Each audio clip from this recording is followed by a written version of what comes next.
Welcome to Fly Nubian Money, where we help you master your mindset and maximize your money.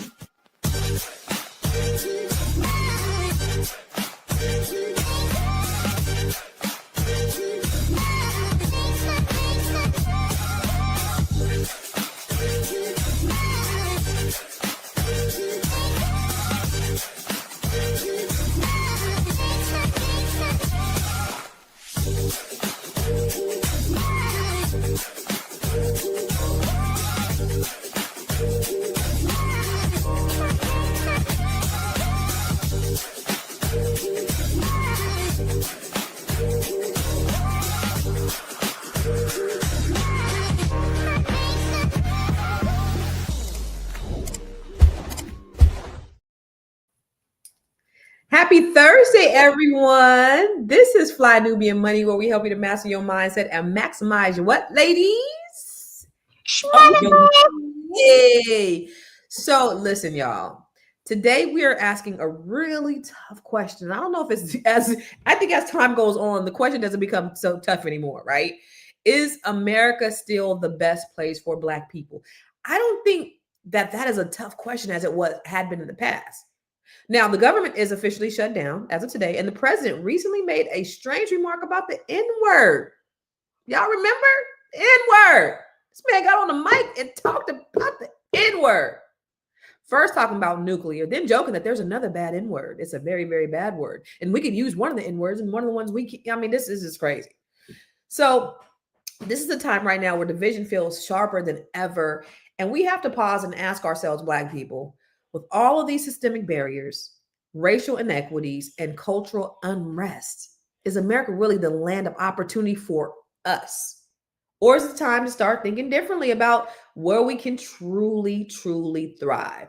So to help with this conversation, I got some of the baddest chicks on the planet, the baddest queens on the planet.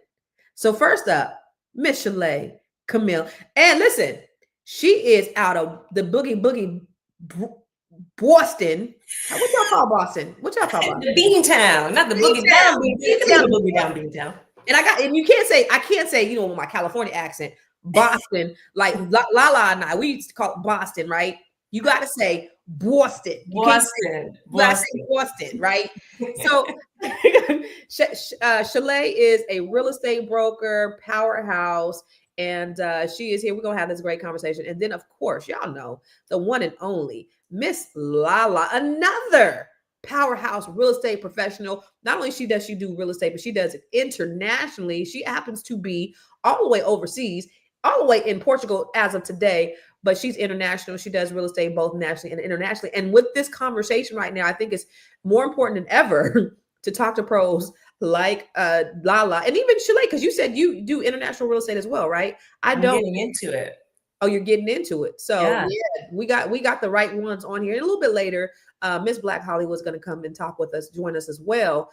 But is America still the best place for Black people? And so I want to ask the question to you: not is it the best place for Black people, but what do you feel in this political climate, Shalaye, about our place in America as Black people? What do you think? Where do you think we are with this? So I believe that we are where we kind of always been. I mean, I think that we were under the illusion that things are so much better than they've always been for us. The illusion of inclusion. The United States. What'd you say? So the illusion of inclusion. The illusion of inclusion. Yes. And the thing is, like, we're not that far apart from when our ancestors, I'll call them ancestors, but really our great grandparents were slaves, right? Yeah. And so, things have changed. There have been some things that have changed, but have they really changed that much where we can say that we feel included in this society to a point where we can function without, systemic racism and macro and microaggressions and things like that? Absolutely not. I know that all of us on this panel can speak about racist things that have happened to us from the time we were little children and still happen today. Yeah. And, just like the illusion of Boston, oh, you're up north, so, there's no racist there. What? It's crazy, and it's rampant, and it's everywhere. So I just think that I'm so glad we're having this conversation today, because I've been having this conversation a lot, especially with my friends and my family. We need to have other pathways the hell out of here. Lala, based upon what Shalaye said, in terms of us being, do you agree that we've been in this whole illusion of inclusion about the state of Black people? Do you think things have changed a little bit from our ancestors, or are we still in the same place that we were before? What do you think? No, I think it's still an illusion. I think they like to lull us into thinking that we have been included in anything. And whether it looked like it was getting better on paper, with all the things that were implemented after civil rights, the truth of the matter, what went on behind closed doors and underground still was continuing. As long as it's being taught behind closed doors and how business practices are doing things behind corporate doors, we're always the last people to benefit from anything. And we have to fight so much harder to get anything at all. So it is, and it is, and it's going to be an illusion until we do something about it. Mm. So Miss Black Hollywood, tell me you think something. Tell me you think something different for Black people. Tell me that you are more optimistic about our plight in this country. I am more optimistic about our flight in this country. No, Let's go. no, I do believe that, so often we say they, right? And I do believe that as a community, we've fallen asleep. I do feel like this. I'm not gonna blame us for the misfortunes and the things that we've been discrimination and white supremacy. I'm not gonna blame us for that, but I do feel like in some ways we play a part in our own demise only from not unifying, only from not supporting one another, only from embracing the stories that we've heard about ourselves. The representation for Black people has not been the best. And they've shown us ourselves in the tackiest and worst lights. And we've embraced that and fed into the they. They is also us. And so I just want to say that we start to have these conversations like they, but a lot of it is us. I appreciate you saying that, and I appreciate the accountability because there is some onus on us. But I also believe that white supremacy has lulled us to sleep because they have buried it. You got to think about it. Them same motherfuckers that was hanging people from trees, that were posing down. This was just a generation. They didn't go nowhere. They just stopped doing it. And what they've done systemically, because when you talk about lack of unification for Black people, it's not. We were, y'all, we were. And then, it's like, to your point, we do kind of have a little bit of Stockholm syndrome, right? Because now we are buying into what our oppressors have said about us. We have done that, but it's all part of the brainwashing. When Malcolm X talked about the brainwashed Negro, we've been brainwashed to their program, and them, now they're throwing rocks and hiding their hands. What they've done is they've introduced these drugs, and they've done these things to our community. We have been a project, a science experiment. They have experimented with our culture since the beginning of this country, where they have engineered Black people to be a certain way, and then they blame us for it. And so when you say, it's on us, there's some of us that are woke. There's some of us, but we've bought into that because we've been brainwashed. It's been implemented in our DNA through, it's like he who has the media tells a story. So they've told this story across the world about who we were. Everybody's bought into it, including us. When the majority of people are the most brutal, they're murderers, they're perverted, they have just done some of the most barbaric things that you could ever think of, but yet they say that we are the murderers, and they put it on us, and then they plaster all of, you know what I'm saying? That's so sociopathic. So for me, I don't believe that we can put it on us. I think we've been victims.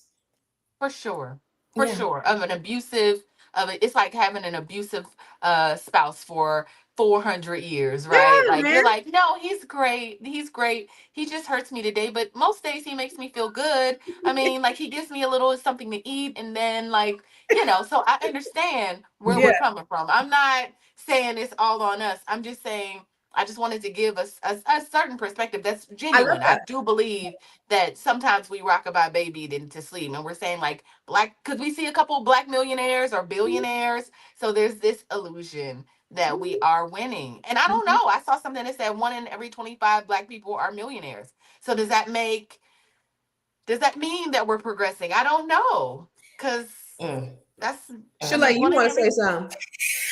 She's ready. She is chomping at the bit. I have so much to say. Okay, for the unity bit, I think that, so I believe that some of us are unified or want to be. But again, we talk about the lulling to sleep in their system and the brainwashing, right? After the civil rights movement, where we kind of like were supposed to be included, it was almost like them making us compete against each other for that spot. Yeah. Right. So I think that that did a lot to disintegrate our unity because it put us in competition. Now, I know that. So in Boston, I'm gonna just say this. I don't know if anybody from Boston, from the North, you might get upset. I don't care. But in Boston, I feel like, Black people are not united. It's happening more. But again, it's in little pockets. It's in little, and there are people who even make it seem like united, but it's really not. But when I go like to Atlanta or I go to events in North Carolina, I just feel this vibe and I'm like, these are my people, right? So I think that unity looks different also based on where you are in the United States. Well, and it may look different internationally. And I want to ask you about that, Lala, when we come back from the break. What does it look like for Black people, Black Americans overseas? So let's talk about that when we get back. It's a good show right here. But I'm biased. If you are just tuning in, you are watching Fly Nubian Money, where we help you master your mindset and maximize your money. My name is Tiara Williams. I'm also known as Miss Black Hollywood, and I'm the proud producer of this show because it is lit. If you want to receive notifications for when we go live Monday through Friday, 1 to 2 p.m. Eastern Standard Time. All you have to do is text the word Queens to 87948. That's Queens to 87948. That's QUEENS to 87948. Also, if you want to grow your money and not blow your money, all you have to do is go to flynubianmoney.com. There's all kinds of resources, there's courses, there's free giveaways. There's just no reason to be broke in 2025. All you have to do is go to flynubianmoney.com. Obviously, you don't want to be entertained here. You want to know enough to grow. Wait, I need to put that on a shirt. You got to know to grow. Got to know to grow. So know and grow with flynubianmoney.com. So listen, ladies and gentlemen, if you just tuned in, we are talking about, is America still the best place for Black people? Now we've bought into the idea of America the Great. What is that called? American exceptionalism, that we think that we are the best people. We are the superpower. This is the greatest country on earth. This is what we've been taught. This is what they've fed us. And when people leave the country, they say, because I saw that somebody left the country and they were saying, oh, she'll be back in 6 months. There's no other place that's greater than America. On the contrary, I've heard different things. Those things are mostly coming from either one, people who have an agenda to make sure that America looks great, or people who've never gone anywhere internationally. So for you, Lala, being that you're by country, I don't even know what you call it. You're not bi-coastal, you're you live in two different places. What does that look like for Black people internationally? Well, first and foremost, I'm not going to generalize everyone, because wherever you go in this world, there's always going to be that asshole. Oh, period. I mean, just be honest. Wherever you go, there is going to be that one person that is going to have a problem with anybody outside of them. But for the most part, I can speak from travels with my husband and I performing around the world, also being in Portugal. I don't really see it here. Now, there is a discourse right now in Lisbon because of the housing and things of that nature. And there was something that did happen that was racial this past summer, but you do not get that very often here. In fact, learning the Portuguese language, I was in class with a lot of people from Italy, Spain, all over the world. And we were talking and laughing, and somehow we got on the topic of our license and our ID. They were absolutely shocked when I told them I have to put my race on my license. Nobody in Europe does that. So Wow. It's simple little things like that you need to open yourself up. Yes, there's racism all across the whole world, But how some countries handle it is very interesting, because Portugal is number one when it comes to slavery and the slave trade. Okay, Yeah. y'all should know that. And Yeah. that's why people are like, Portugal. Well, let me tell you what, Portugal has also embraced that, and they include that in their history. They have monuments of that, and they acknowledge their part in history of what they have done. But Do you because know of that, we also have no president has ever apologized for slavery? girl, it didn't exist. Yeah. Remember? Yeah. It didn't exist. It was all illusion, right? No, but other countries do fess up to it, and Portugal is one of those. There's a And big Black presence here, and really, a lot has tapped into, of course, Africa and Cape Cod and all those things that they had tapped into. But there is a large Black presence here in the bigger cities. why did you choose Portugal as opposed to any other place in the world? Um, it felt comfortable. I mean, I grew up in little old Louisville, Kentucky. Yeah. And I lived in the country, not in Louisville proper. So it feels like comfortable, like you wave at your neighbors. The babies don't have phones in their hands all daggone day. They're playing. They are playing on the playground, swinging and coming down slides and all those things. And people are just more friendly. And this is coming from places like I've gone to Italy, I've gone to France, I've gone to all those. And Spain gave me the worst problem ever. But Portugal doesn't feel that way. So Let's not forget, they've not been out of dictatorship for very, very long either. It was early 70s when they had their last dictator. so it's a democracy now. Mhm. Real quick before we go to the video, I do want to ask you this question that Jared brought up. If we agree that Black people build America, why should we leave if we built this place here?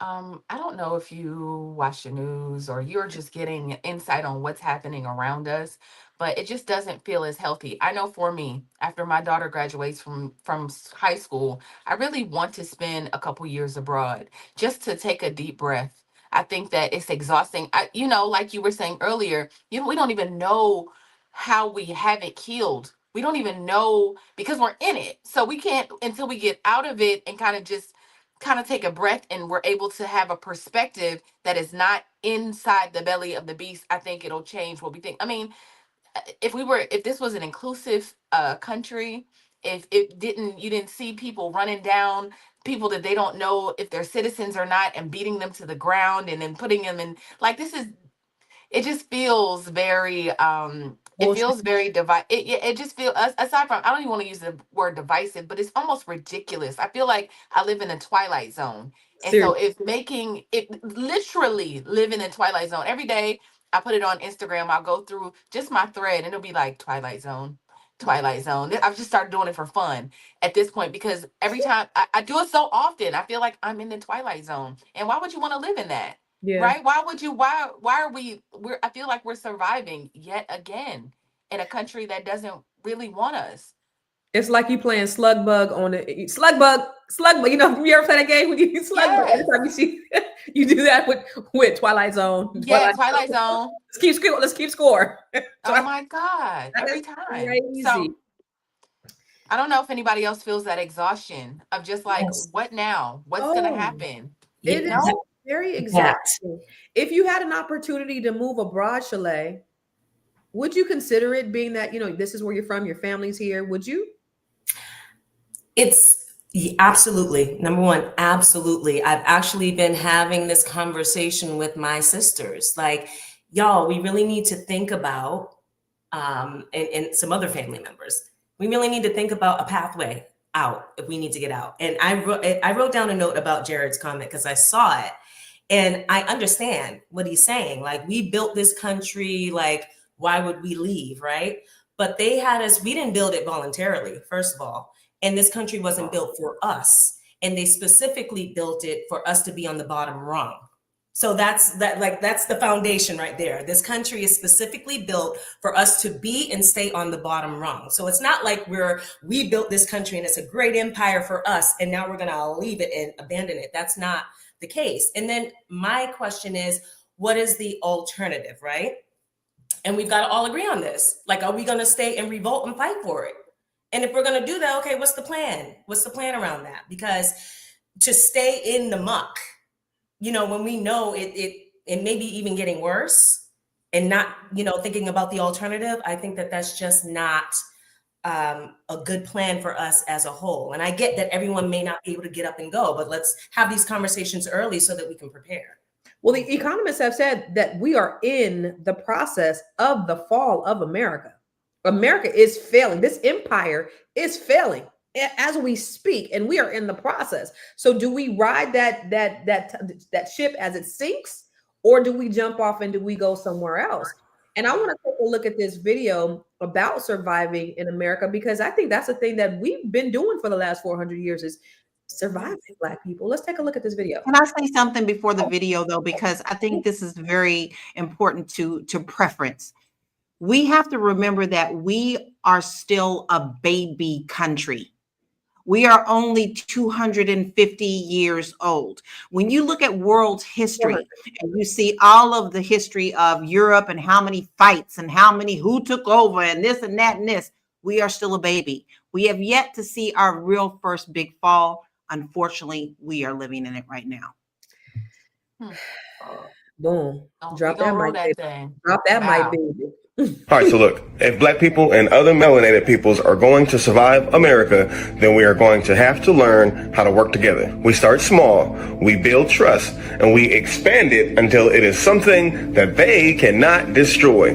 No one is coming to save us, and the truth is, America is not a stable ship, it's a sinking one. The economy is crumbling, jobs are disappearing, and even the so-called good opportunities are just prettier cages. Continuing to pour our labor, our energy, our money into this system that is collapsing is not just a waste, but it is counterproductive to our own survival. We can do better. We deserve better. The question is, what are we gonna do? And that question only has one real answer. We build for ourselves, with our own hands, with our own minds, and our own people. It starts with a survival tribe. 3 to 5 people that you would bet your life on. The ones who will show up when you call. The ones who will share the last meal with you if you were hungry. The ones you trust to watch your children, your home, your back.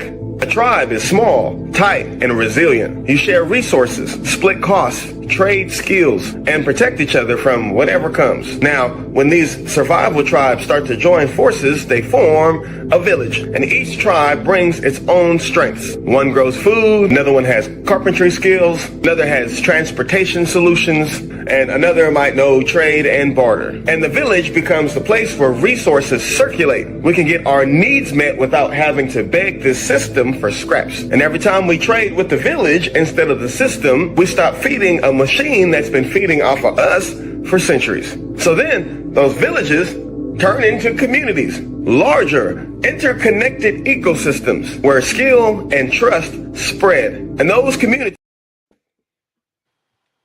Yeah, that sounds. Listen, so okay, I'm gonna give you my opinion on that. I think that's ideally sounds good, but you got to think about foundational Black Americans. Like, so you mean to tell me we built this culture of, you know, the number one culture in this country is Black people, African Americans. They follow after our music, our style. We built this, like we are America. They want our rhythm, but they don't want our blues. We have built this. And you mean to tell me you want us to go back to hunter-gatherer? Like what the, how? What? I mean, Negroes ain't doing that shit. Oh no, Shalaye. Not hunter-gatherer. I was actually feeling the brother. What is, I wanted to know what his name was. I need to know how to feel do his premise. I feel the premise. Like, if we're going to survive and everything goes to shit, right? Yeah. We will need those pockets of like people. Who can you call? Who are you going to depend on? We will need it. I can't lose your base. So yeah, I get it. We're not going to be out there foraging and stuff. Yeah, but like, what are we doing? Like, Black folks. Let's talk about Black people. I mean, let's be real. But this is the thing. Let's talk about Black people. If we're saying that we want to stay, right? And it does, like, we're going to go through this period of this country being crazy, right? We will have to have some skills. So do we need to start thinking like that? Okay, if we're staying and we're down with this country, we're down with this land, we need to start thinking in those terms of if something happens, what are we going to do? And who can we depend on? And can I just say real quick, Please. it's not like we didn't used to do those things. It's We not like even we now, weren't. no, either. A lot of like black We farming. lazy. No. See the story you Come on, bought. baby. Come on. See the story you bought. But you gotta Yeah, think we about can do it. that. All of us, Constance. No, but he just said your strengths, whatever your strengths are. Armando is in the chat right now. He talks about food every single day. I love that. We get Armando. He said what you say, combat tactics. He know how to live out on the grid. yeah, so we There's going off people- the grid, Negroes. Listen, there's black people that, my point is there's black people that know how to do that. And that what Yes. we know is Yeah. that we invent pretty much everything. So what we're going to do is put our genius and focus it on something else. Love If we really have to do it, black people going to know how to survive. I don't care what you say. And the thing is, they control the grid. This is another conversation that we should have, y'all, about AI and all that. But they control the grid. So that's a real thing that we might have to go off the grid because they just might shut it down, or another country might be sick of this bullshit that's going on here and do something to our grid. Those are real scenarios. I know I've been thinking about it. Those are real scenarios. But the thing is, we have to be quiet about it. Let's be very truthful, okay? You cannot go out here in this world and say, this is what we gonna do, right? What I love about this video is he said, who's your ride or die? Who's your ride or die people that you are with? You ain't got to start with a whole community. Start with your ride or die. If I know how to grow food and you know how to make medicine from that food or whatever, let's trade. Okay, let's teach each other what we know. If I know AI, okay, there's some babies. They're babies. Come here. Let me show you something, how to do something right now.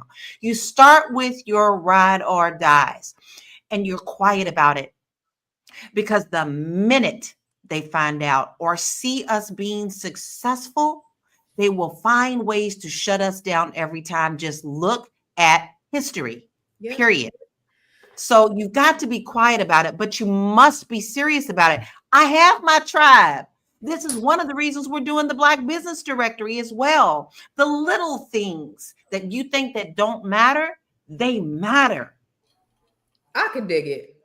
I do. I will. Let me ask you this, Miss Black Hollywood. Don't do me like that. Don't do me like that. I'm not. I just want to know. Okay. Because I know we need to do for ourselves.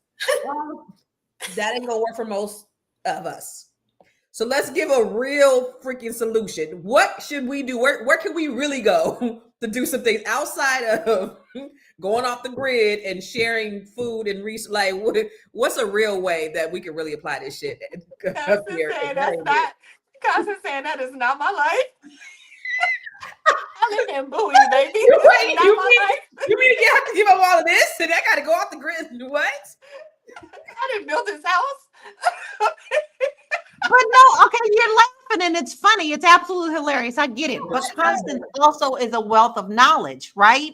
Constance, you have the Net 7. You have all these other things that you can teach skills to people too. And it doesn't have to be what you see in your brain. Like, I need to go off into the forest and see which mushroom is poisonous and which one's not. That's what it sounds like. Constance uses her wealth of knowledge so to where pass can we it down. That's what I'm saying, Lala. So where can we realistic? How can we realistic? Because that was a good idea in terms of like, okay, we need to go out and start. And so maybe, hypothetically, he was saying we should do this. But to me, it was like somebody needs to gather the food. Somebody needs to no, I don't want to do that. We do need to build our own Black communities. How do we realistically do this? Constance, look at your community.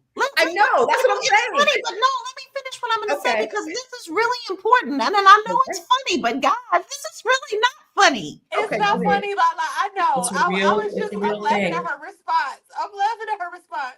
Go ahead. So listen, Constance, you're asking where can we go, right? Mm-hmm. Look at us all right here. Mm-hmm. Are we not part of this network? We all have our specialties. We all have our own communities, right? Mm-hmm. Within our communities is where we teach those. Within our classes, within our courses, within the people that we do business together, like B1. That ain't no joke. B1 is powerful. And then what do? Constance, I know somebody in your area, sis. I need them to buy a house. I'm contacting you. Now, my community is your community. Shalaye, Boston, Canada. All right, I got someone for you. So now my community is your community. Tiara, I need somebody to write a book. Okay, I'm going to your community. So it's not just foraging, because somebody in your community probably is, and you still can work with them. But this is too important for us to miss. You talk about it, but we're not doing it. So actually, you are not stagnant. You do not have to stay in America and be oppressed. You do not have to go to the areas that hate you when we have a strong community right here. So what you're saying, I am in agreement, because this is what I do. This is what I live and breathe. This is I believe in. I practice collective economics. That's what I do. I'm saying, where can we go physically? Not just your network over here, not just me working, but where can Black people go if we want to defect from America and we want to do something different physically? Where can we go so that we can build something outside of going to the forest and, you know, getting our ammo together? That's what I'm saying, because that's what he was saying. So what can we do? What's like a real plan outside of, because we're doing the collective economics and a lot of us are working together, but where can we physically go? Tiara, well, that depends on what we got going on. We're building communities as we speak. If them white folk can get together and go to the Ozarks and only say white folk, then so can we. And we've done that. And every time that we've been successful, they come after us. Of course. So we have to be prepared for that. But it depends on where you are, who wants to join you, and you have to start from scratch. It's not like we can say, we're going to pick this there right now, until we go, hey, there's a plot of land that maybe we all can get together and buy together and start our communities together. It can be done. Yeah. I'm gonna shut up. Any other ideas? You were about to ask. So I remember when so in 2013 it was my first introduction to Minister Farrakhan, and the event was, he was talking about, he had put together the Nation of Islam has put together this plan for Black people if they like just pay like $45 a year or something like that. But it wasn't even like every Black person in every community. It was like maybe 1 million Black people. It was insanely like reasonable. And oh my God, Lord, I got somebody's dog, y'all. Hey. Sorry, that's ghetto. Okay, so I'm not a doggy girl. I don't know how I ended up with somebody's dog, y'all. Anyway, so hey, stop. Come over here. Oh my God. All right, so okay, I'm gonna mute myself. Put that dog in the bathroom. I don't want to put the dog in the bathroom. Hey, sit down. Okay, so basically what he was saying was that it felt feasible, is what I'm saying. It wasn't a whole lot. He was saying that we could buy this plot of land, we could grow on it and become part of the international trade and strengthen our community that way. And so I just thought, it starts from our own Walmarts, our own versions of things, and then we feed into our own communities. And I thought that was dope, right? It was simple. It didn't require that we go and live in the forest like what you're saying. It's just a little bit off the top every single year as a collective. And so is this a physical location where he's saying we buy this plot of land in America, or is it somewhere outside of America? It was in America. But what I'm saying is maybe we look abroad though. Okay. We're throwing out ideas, right? I think that we should realistically do it. I think that we should have the plan, again, not trying to put the plan out for everybody, like Lala said, but it should be a multi-pronged approach, right? Because yes, we live here now and we've got stake here now. Our families are here now. So what can we do here now? But also being of the mind of, all right, where else can we go? Where is a good place? And it starts with having these conversations and connecting with people in the 3 to 5 places that you're thinking about in those areas. The All Black National Convention this year, I loved it because it opened up my mind about international trade, business, living, Whereas before I wasn't really thinking, I had the thoughts, but I wasn't really thinking like that. And I've connected with a lot of people who are in Africa, in different parts of the country. I mean, parts of the world and the country. And so those people are also now a part of the village or the tribe, right? That you can reach out to and say, hey, how is it over there? But I think that we need to be thinking about a multi-prong or a two-prong approach. I also was like, oh, I want to get some land here. I met some people at the conference from Boston, actually, who lived next door to my cousin, who said that they bought them and like, I think 17 other families they bought out in the middle of Georgia, but they bought like 100 and something acres and they're building on it. And they have a covenant for that land and stuff like that. Now, that's going to be great for them, right? If they need to leave, yeah, maybe they need to have another strategy of where else can we go? But I think that it's important to have something to sell too. So if you got some land here and you do need to leave, you can sell it. And then that could be your nest egg to take that and go somewhere else. But we need to be thinking on a multitude of levels for this. I love what you said about it being a multi-prong or myriad of ideas, because I think there's no one way to skin a cat. Like, we got to look at different alternatives. For some, it may be foraging in the forest. For others, it may be going international. For others, it may be buying plots of land. But my thing is, what can we do here? Can we do now in this present moment? And that does go back to practicing collective economics. That does go back to empowering and unification. And again, I don't buy into the idea that Black people just aren't unified, because I think we are. We just had to be...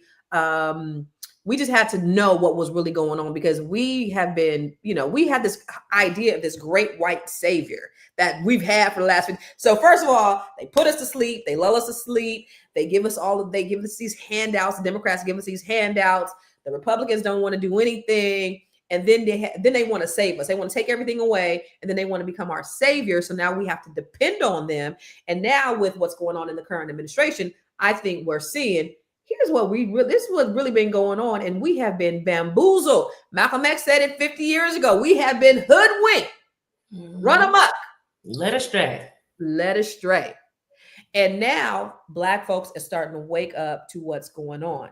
And so that's the thing that I think that we all need to really look at is, what are some things that we can do today? Ideally, some of that stuff may be 10, 15 years down the road. Today, we look at Black businesses. Today, we look at Black unity. How do we work together, put our money together so that we can do the things together and build our community? That's the reason why we're so affected by what's happening, is because we have no power. Why do we have no power? Because collectively, we don't put our funds together. Let's go to a commercial, and then we're going to go back to the second video, the next video. I know you're busy, you got things to do, and you can't take us on the go with you every single day. Good news for you. We are now on Spotify. So if you can't watch us, now you can listen to us on Spotify. Search Fly Nubian Money and all the episodes shall appear. All you have to do is like, subscribe, leave a 5-star rating, leave some comments, tell people how you love us, so that when other people come along and are looking for a great show to watch, they can find Fly Nubian Money too. One last thing, and just in case you've been sitting under a rock, Fly Nubian Money now has an investment club. We are the Fly Nubian Money Club. It's easy. All you have to do is go to flynubianmoneyclub.com, and I am committed to bringing in top experts from all industries to help you level up. They're teaching us the skills that we need to compete in this market. We often say that nobody is coming to save us, not the government, but guess what? We're coming to save us. I'm coming to save you with the Fly Nubian Money Club. So listen, all you have to do again is go to flynubianmoneyclub.com. We have a 30-day free trial set up just for you, just for those people that are struggling. Even if you ain't struggling, you ain't got to struggle. I'm coming. Okay, let me stop playing. I'll see you soon.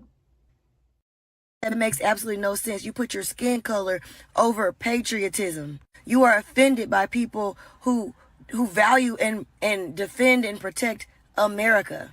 You are choosing to be an orphan in this world. Y'all are inviting the orphan spirit into your existence. And you're not an orphan. You have a home. It's the United States of America. You have a birth certificate. You could get a blue passport. All it takes is a couple $100. You could get a blue passport.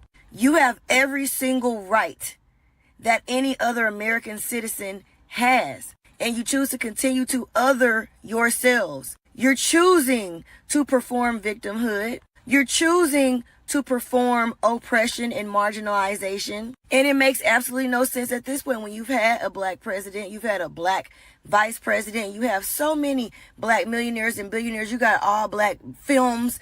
I watched Black Panther in Thailand in a movie theater. You got how many all black Super Bowl performances do you need? You got a whole black month dedicated to you. You got black channels on the TV. What the hell else do you need to understand that you are neither marginalized nor oppressed? You are an American citizen and you can do anything that any other American citizen can do. This is coming from somebody who lived in Germany, lived in Thailand, lived in multiple states in the United States of America, obtained multiple degrees, studied on multiple campuses, have held multiple positions in multiple places of employment, have owned multiple homes. All you got to do is decide that you are a privileged American and be that and walk in that. You are a citizen of the greatest country in the world. If you've decided it's not the greatest country in the world, it's because you are not contributing to it being great. You don't understand greatness. You don't value greatness. You're too bitter. Heal. That's all I can tell you. Ladies and gentlemen, this is what Black MAGA sounds like. Lala, what do you think about what this lady had to say about all of you Black folks who walk around claiming that you're so oppressed in this great country of ours? We were oppressed as soon as they put us in chains and saw us as a commodity. They still keep those chains on us, regardless of how we see other people being successful. Everybody in every ethnic group has people who are successful. Some people have it better the way that they lived in their economic development. Some pulled themselves up out of bootstraps. But when you look at things statistically, it's not good in the numbers when you look at it. So it's up to people to make their decision what makes them happy. If she wants to sit in this shit, let her.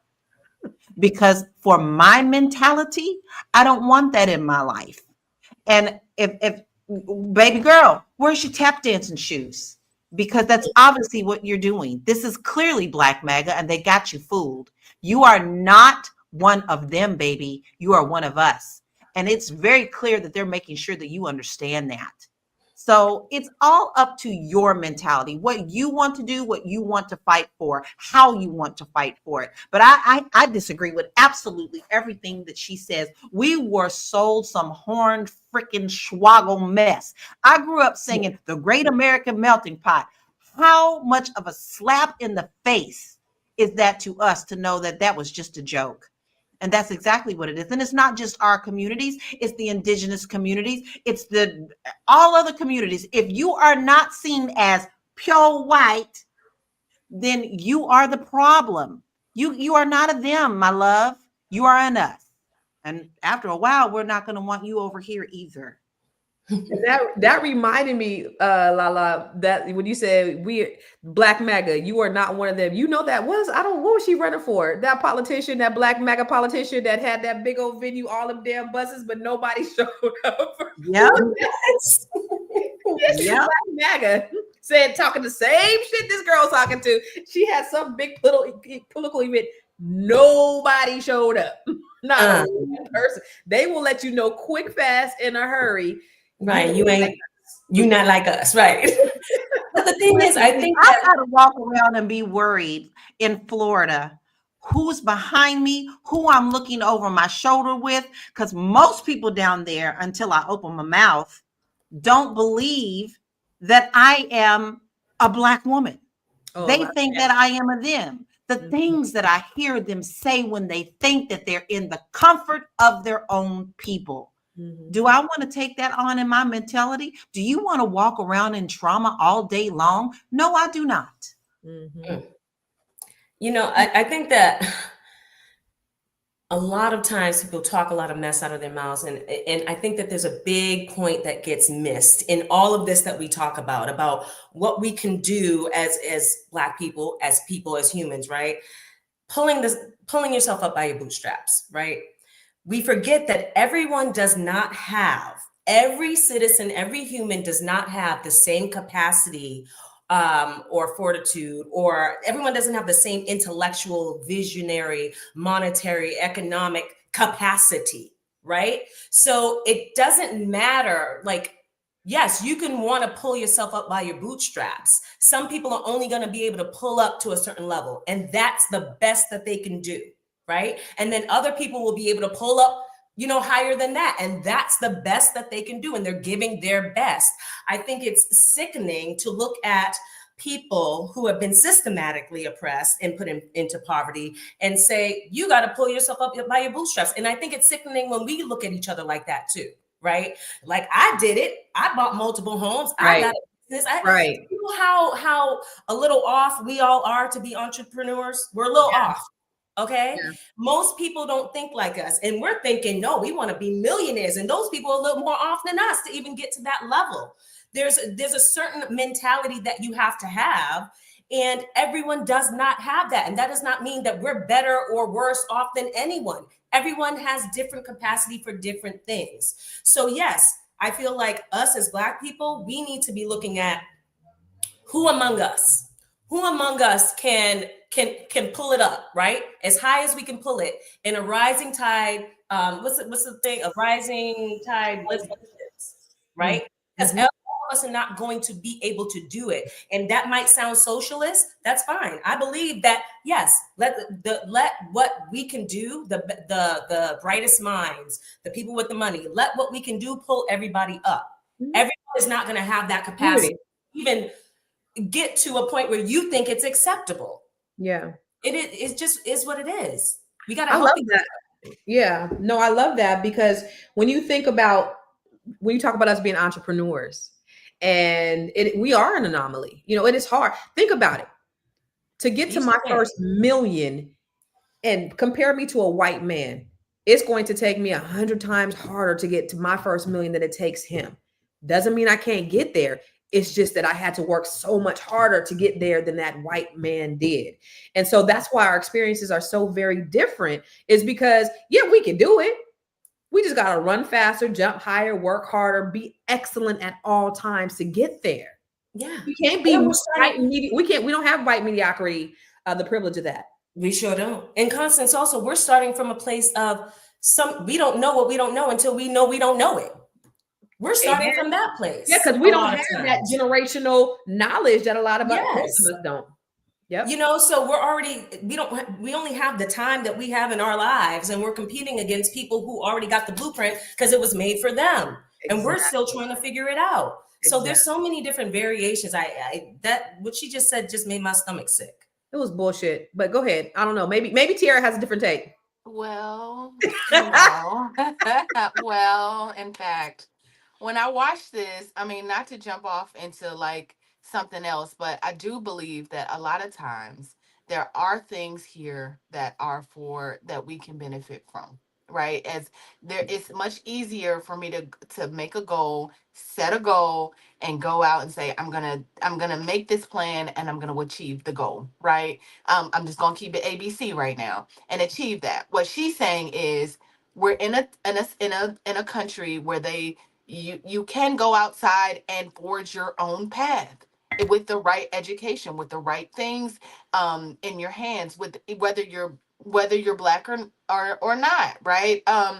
There's I think I told y'all this before, but I went to a loan. I actually met with somebody that gets loans for he helps Black people get loans, like business loans. Last night he was saying there's all kind of things that Black people just don't know. We're just not privy to in terms of, and we don't seek out the information. We just be like, oh, that's not for us and we can't get access to it. Well, you can get access to it. You just need to just look around a little bit, like look around, maybe apply yourself and be looking around for things. I'm just saying, there are things that we have access to. Do I like the spirit of what she gave, the spirit of what she just said? Like, you're obsessed with your skin color and we should, patriotism is all of that. Like, I'm not with that, but I'm just saying in general, if we can apply ourselves, make some goals as a community, we can raise ourselves up.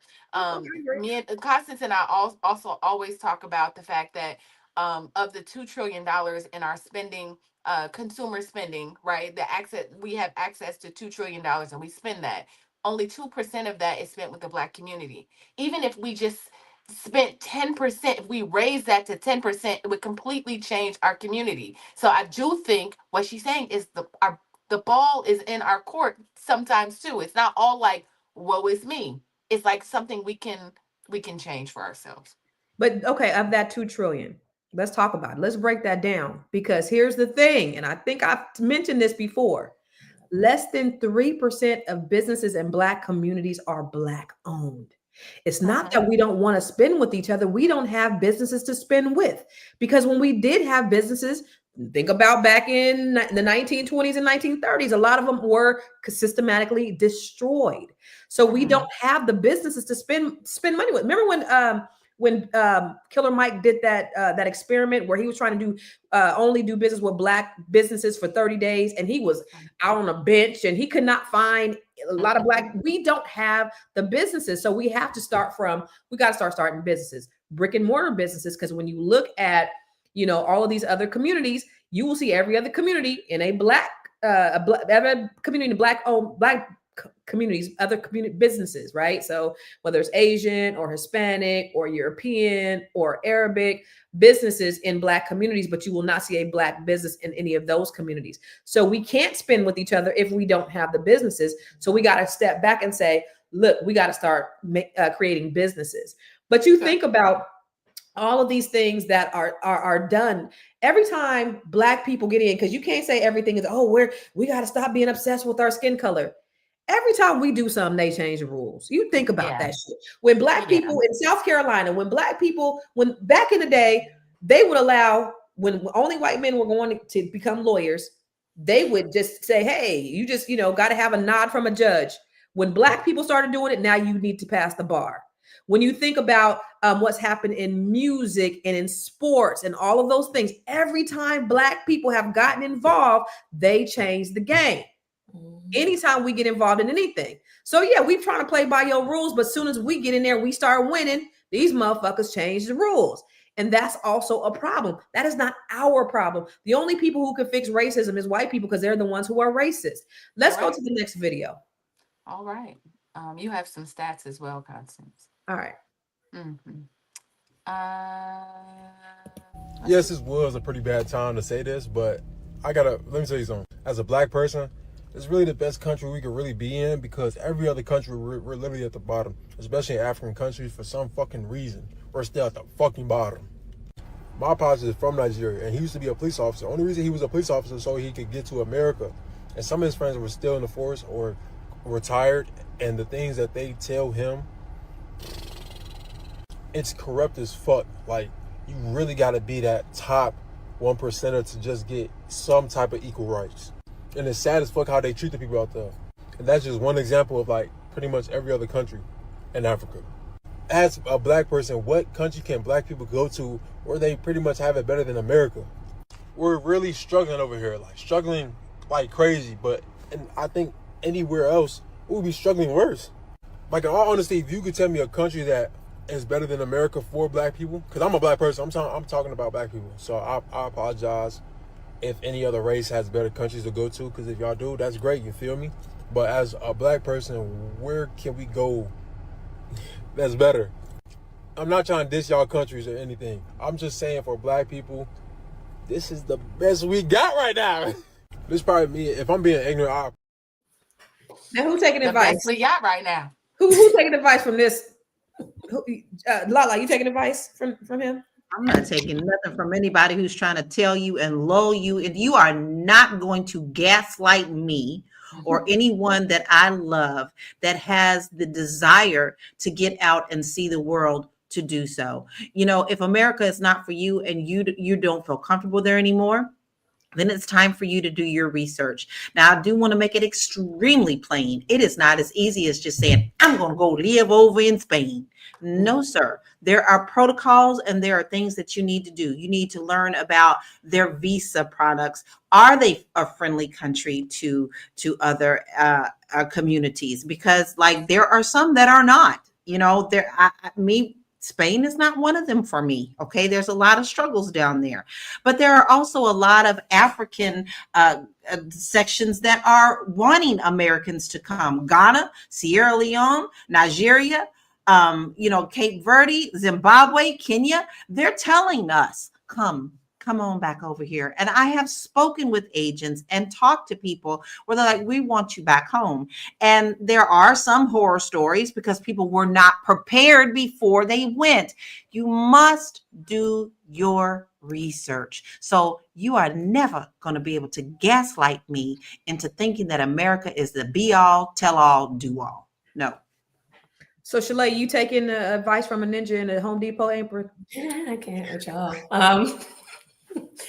No, and so he said something, right, that stood out to me and resonated. He said something that resonated with me, and this is my question. But where? The world is a big place, and we're kind of concentrated here. Black Americans, we're kind of concentrated here. So it's natural for us to be like, oh my God, in this big wide world, where can we go where we can actually feel like we're in community with our people? I feel like this feeling may change in the future if more of us like go and get second homes in certain places. This is how people came to the United States. Like I have some Cape Verdean in my family on my father's side, right?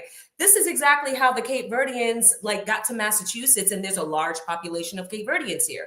They said, where can we go in the United States? Let's go to Massachusetts. And then that person went, and then their family came, and then more families came. And this is how you settle a population of a people in an area where you feel comfortable. So I feel like we need to start getting out, exploring the world, maybe getting a second home, putting down some roots somewhere, trying it out, telling people back home about it. And I feel like that will bring more people to that area. So that's my thought. No, I'm not really taking too much. I mean, what you said was absolutely 100% valid. And I mean, you think about it. He's talking about all these shithole countries that Trump has said, and the things that he's talking about is because Europeans have pillaged them. When you think about Africa, they have been pillaged by Europeans. So this yeah, is going to change. I mean, come on. This has got to change. And I think that our African brothers and sisters over there need our help. Yeah, I do. So this has got to change, because also that's a concern too. Like you hear about all this corruption, but also we're getting this information secondhand. Now, I'm not saying that the corruption doesn't exist. I know that it does, but I also know that there are some good countries. Okay, where are the good countries? And this is the question that we need to be answering. Where? And that's what I agree with the brother on. Where can we go? Where can we start? I remember that 60 Minutes interview with Farrakhan. And he said how Nigeria or the country in Africa was the most corrupt. And remember, Farrakhan read him for filth and said, you are the most corrupt country. And you have the nerve to talk about. That was so great. I wish we could have showed that. But anyway, Miss Black Hollywood, let's go to that next video. I thought you wanted that, Sterling. No, I want to go to the My next finger video. is on the trigger. Okay, my finger is not on that trigger. All right. I wanted the other trigger. Here we go. And let me just say this. I'm never going to get tired or stop telling people about how leaving out of the United States literally healed me. Okay, healed me. Every Black woman should know that there are options, and you do not have to stay in the United States. You literally don't. Black women have been expatting and moving to Costa Rica, Panama, Mexico, Thailand, South Africa, Ghana, Portugal, everywhere. Black women are out, okay? And as a Black woman who moved abroad over a year ago, I can confidently tell you that leaving out of the United States was the best decision I've ever made for my mental, spiritual, emotional, and physical well-being. Oh, and financial well-being. Like literally, leaving out of America healed me, and every Black woman should know that there are options for you to finally get out of survival mode. You can get out of survival mode. You can have a much better quality of life, regardless of your class or income. And honestly, take the leap of faith and move abroad. If you have been thinking about moving out of the United States, if you have been thinking about starting your digital nomad or your expat journey, let me be the one to tell you, encourage you, and let you know that you can do it. I mean, at minimum, at least visit, right? I mean, at minimum, let's visit. Yeah. I like the idea I like what Shalaye said about dual citizenship. I think that's dope. I see myself wherever, maybe in the Caribbean, somewhere a little closer where there's a large Black population, that I can get dual citizenship. I can still get back to America if need be. They have excellent health care. I don't know. I'm with it though. Y'all know that they just found, what was it, $12 trillion of gold in Uganda? Yes. Now Uganda is on Get the some map, and move, all these sister. European countries want to be best friends again. Mhm. No, they done learned their lesson. They'd already said, "Don't come over here. Don't come over here." They Yes. gonna try to hook a crooked one way They're or gonna try another. to take it. They're gonna figure out how to take it. They gonna try one way or another. Let's take a look at some of the stats.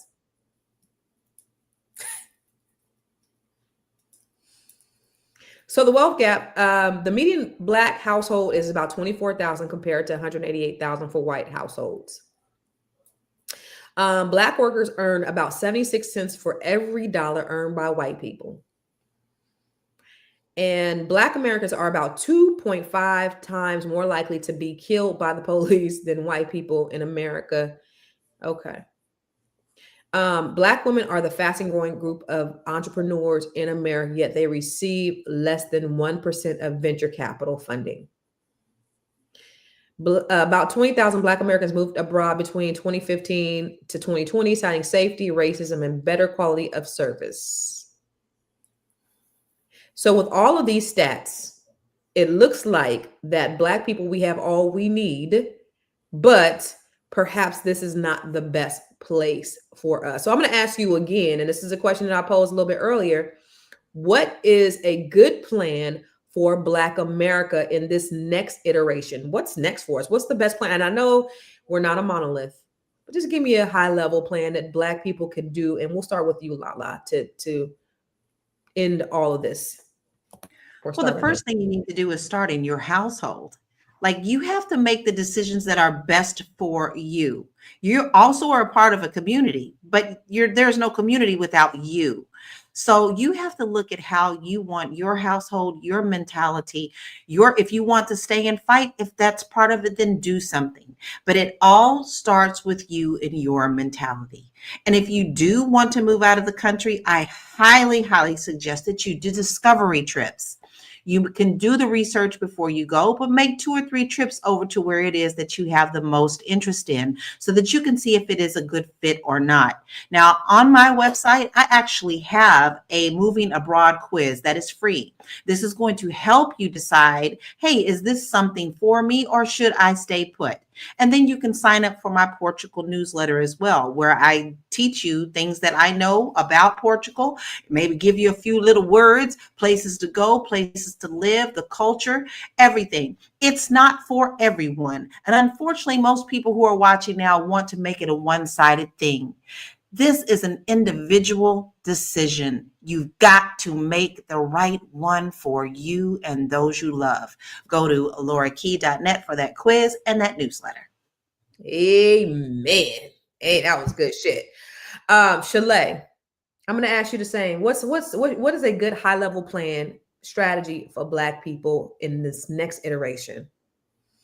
I believe that us as Black people, we always need to be thinking in the way of options. Okay. Since we Black Americans don't really have a homeland at this point because of what has historically happened with us and how we got to this country, we need to always be thinking and planning, around what are our options and keeping those options open. I know for me, what I am thinking about is definitely, what are my options here? What do I want to do with my business here? How much more real estate do I want to get here? I want to have things to sell if one day I need to just pick up and go. And I want to have land, but also what are my options abroad? Where is it that I would want to be with my family? Where is it that I can buy another property and maybe bring my family over and we kind of like settle the area? That's what I would suggest, doing the research. Like Lala said, taking the trips. I think most of us have not been over there, right? So I get it. It can be scary to even think about that. But I believe that we need to start having these thoughts and having these conversations because it may be something that we may have to do. I think we all need to have a pathway, an option to have a pathway if we need to or want to do that. I'm Shalaye with Vital Source Realty here in Boston, and I can help you buy or sell real estate anywhere in the United States and Canada. You can reach out to me on IG at Shalaye Camillo, on YouTube at Shalaye Camillo. Visit my website, vitalsourcerealty.com. Good shit. And Dr. Vibe said more options, more freedom. Dr. Miss Black Hollywood. Come What on, about Dr. Hollywood. What was come you on, about to Dr. say? Come on, Hollywood? Dr. Come on. Hollywood. Listen, Come on, I'm so used to having doctors on the show. We ain't got no doctor on today, so you got to be the resident doctor. We the doctors today. We got PhDs. Well, we got public high school degrees too. So I see Anonymous yelling in the chat. This is our homeland, right? And I think that it is. I mean, to an extent. But sometimes when I travel abroad, it's so funny that I get like a feeling like, why can't I just relax? There's something about it that feels like I can breathe when I go other places, when I'm surrounded around Black beauty, when I'm just hanging on a beach somewhere, and I'm like, dang, this feels good to my spirit. So I'm not saying that doesn't happen in America, but there is something that I feel like beyond this being our homeland, we are immigrants of this country, right? They brought our ancestors here, depending on what you believe. None of us was here, so this is our land, but and not really. And so I would just be open. Like I said before, I'm open to the idea of dual citizenship, more cooperative economics. I feel like that is the plan. Us just being intentional about the way we spend our money, the way we the way we interact with other Black people. To me, this is my tribe. This is a huge part of my life. And so I'm very intentional about those things. But I would say that dual citizenship feels like it's the way. Just so if you need to get out of here, if you feel overwhelmed, there is somewhere you can escape to, because America is a lot. If you were looking for me, my name is Miss Black Hollywood. I'm at Miss Black Hollywood across all platforms. This Saturday, we have something coming up with Dr. Sabrina for the Fly Nubian Money Club. She is teaching us how to secure our wealth, but also transfer it properly. So make sure that you go to flynubianmoneyclub.com and sign up for our 30-day free trial. Come on in the room. I love it. Listen, this has been a great conversation. And my thing is this, like, I'm probably not as well traveled. I've been, to Europe and a lot of different places, but I haven't been anywhere where I've thought, this is a place where I would want to hang my hat for the rest of my life. And maybe if I thought that I wanted to move out of the country, maybe I would look from those lenses. But what I think for me, at damn near 50, I don't know that I'll be relocating outside of the country. I don't know. I mean, unless I'm forced to. So what I just think, as for the folks who ain't going nowhere, because I think I'm one of those. I think that just going back to the plan, and I'll never stop saying, and the plan don't change. The plan is we have to start practicing collective economics. We have to start creating businesses, our own businesses. It's paramount. The only way we will be insulated from a lot of this. Think about how other communities are insulated because they have the money, and the money brings the power. And so if we could work together to beef up our collective wealth, then I think that's going to be a game changer, no matter who's in charge, no matter what's going on, because we have the power. Now you got to think about it when you look historically, or look at the powers that be, because obviously Donald Trump is just a puppet. He can't tell. He don't know the difference between his ass and a hole in the ground. But the folks who do have the power, they are sick with racism. And those are the people who are pulling the strings of what's really happening in America. And they have years and years and generations of wealth that we simply got to catch up with. But the way that we can do it is if we work together. Remember, the biggest threat to America is Negro unity. And so unification is paramount if we want to make it next.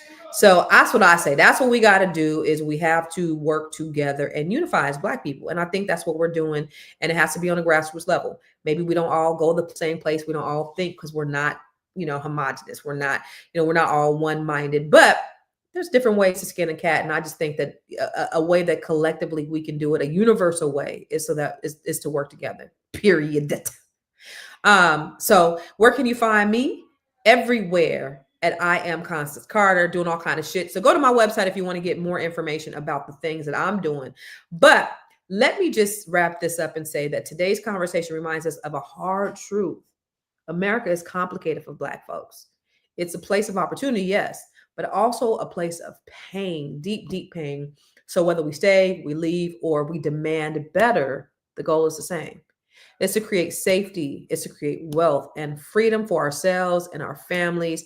And here at Fly Nubian Money, we help you to master your mindset and maximize your what? Your money. And we're going to see you tomorrow and every other day of the week at the same time, same bat channel. We appreciate you hanging out with us today, ladies.